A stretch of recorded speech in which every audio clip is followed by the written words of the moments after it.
Yesterday, Apple CEO Steve Jobs announced a milestone. In 4 weeks, Apple sold 1 million iPads. That's quite a feat for a new product, let alone a new product category. But now a little time has passed and the hype has subsided.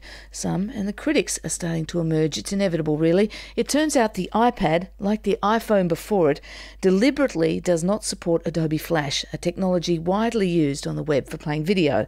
Our technology editor Peter Marks joins us now. Peter, good morning. Good morning, Fran. What is Flash and does it matter if the iPad doesn't support it? Flash is a plug-in for browsers which is widely used to play those little animated ads, you know, the banners that you see. They tend to be the somewhat annoying parts of web pages. It's the reader.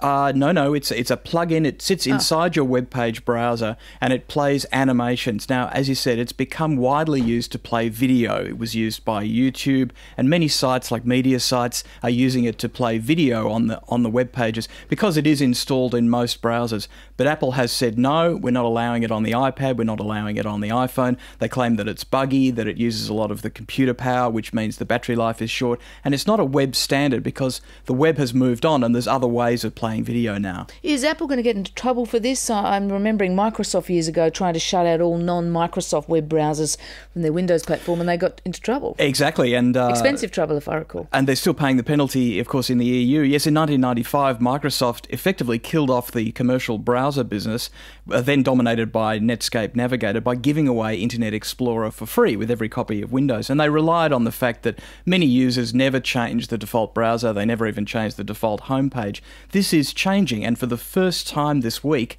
Internet Explorer's market share has dropped to below 70%. For the first time in 8 years, Firefox, Chrome and Safari are starting to pick up market share. Now, Flash has been a huge part of the web. This action by Apple does kind of seem reminiscent of Microsoft as the dominant player. Is it surprising? Wouldn't it be in Apple's interest to make the iPhone compatible with as much as possible, if not everything? Well, you would think so, and some research has shown that the top 10 brand sites, you know, fashion brands and things, are all not usable on the iPad. But look, Apple is incredibly dominant right now in the smartphone business. I think something like 70%. Selling 1 million of any product, particularly a new category such as a tablet, is extraordinary. If you bring out a new smartphone, you expect to maybe sell, you'd be very happy if you sold 100,000 of them. They've done 1 million in 4 weeks. So the category is set to take off. And if they can fight back Adobe with Flash, then they will change the way web pages are made. Now, of course, Adobe is not taking this sitting down. They've made a complaint, and I read in the New York Post that the Federal Trade Commission and the Justice Department in the US are deciding who should take up this antitrust action and do the investigation. And there'll be other complaints too, you'd think too, because Apple's also placing strict limits on how developers can build applications for their devices. You'd think that could attract claims of anti-competitiveness. Exactly. Now, I have a lot of sympathy for what they're doing with Flash. I think Flash's time has come. But what Apple has also done is they've changed the agreement that developers must sign to develop. Now, Apple closely controls what can get onto your iPad or iPhone.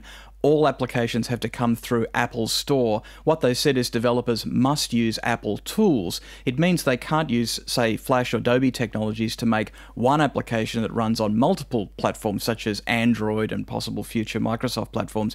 It's very expensive and time-consuming for a developer to learn a platform. Apple, being dominant, is being anti-competitive by saying, you're probably going to have to choose one. We're dominant, you'll just develop for us, and they'll extend their lead.